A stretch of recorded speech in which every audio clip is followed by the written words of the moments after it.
This is typically called life or death by PowerPoint, right? We think in PowerPoint now. This is a true story. I was driving through Colorado a couple years ago. I hit a patch of ice on I-70 coming out of the Eisenhower Tunnel, going like, 65, 70, maybe 90 miles an hour. And I started spinning at top speed, and my life flashed before my eyes, and I swear to you, it was in PowerPoint. And how bad has PowerPoint got? This is actually the number of PowerPoint presentations per day. Look at that. It's 43 million per day in 2007, 54 million in 2008, 69 million this year, 88 million per day next year. Now, I looked at this chart. Look, that is growing, exponentially. I looked at this chart. Here's home foreclosures for a year. You see, that's growing about the same way. I realized that PowerPoint actually caused the mortgage meltdown.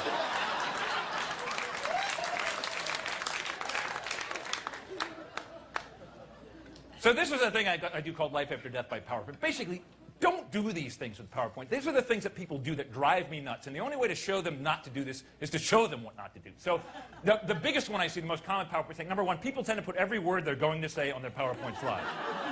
Although this eliminates the need to memorize, you're told, ultimately makes your slides crowded, wordy, and boring. You lose your audience's attention before you even reach the bottom of your first slide.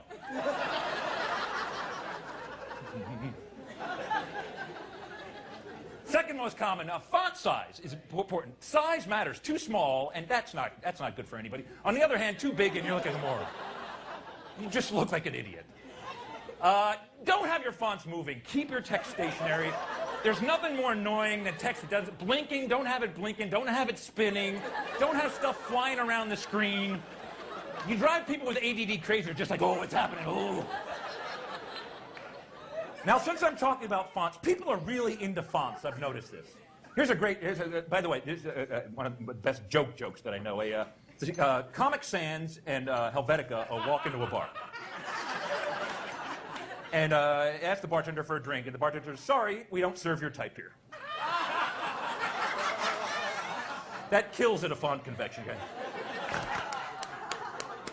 Oh, that's a good one. It's a type. I get it. The font you choose, be very careful. Everybody has their favorite font. The font you choose sends a message about who you are as a person. There's a long list of fonts. We pick one. That reflects our personality. We're sending an unspoken message. So, for example, if you choose Carrier New, it means you're organized and structured, and like to pretend you're still using a typewriter.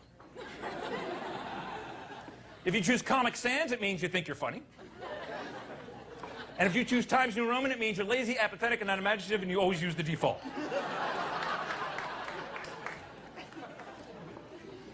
If you choose Georgia, it means you speak with a southern accent.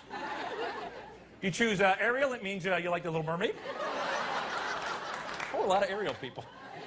If you choose Old English, it means you enjoy malt liquor. Didn't know this. Did you know that? We got a few more. Helvetica, that means you're a mayonnaise lover.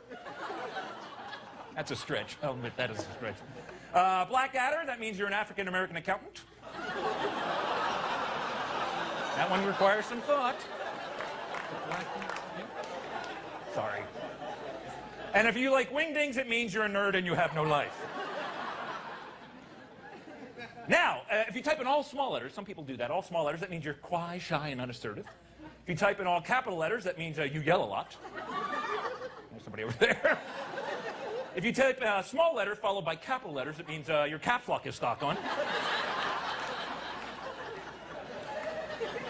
Don't you hate when that happens? You're usually going along for a while, you look up, oh, darn! And then finally, if you have a mix of capital letters and small letters, that means this is a ransom note and you are a kidnapper. Very hard to do, by the way.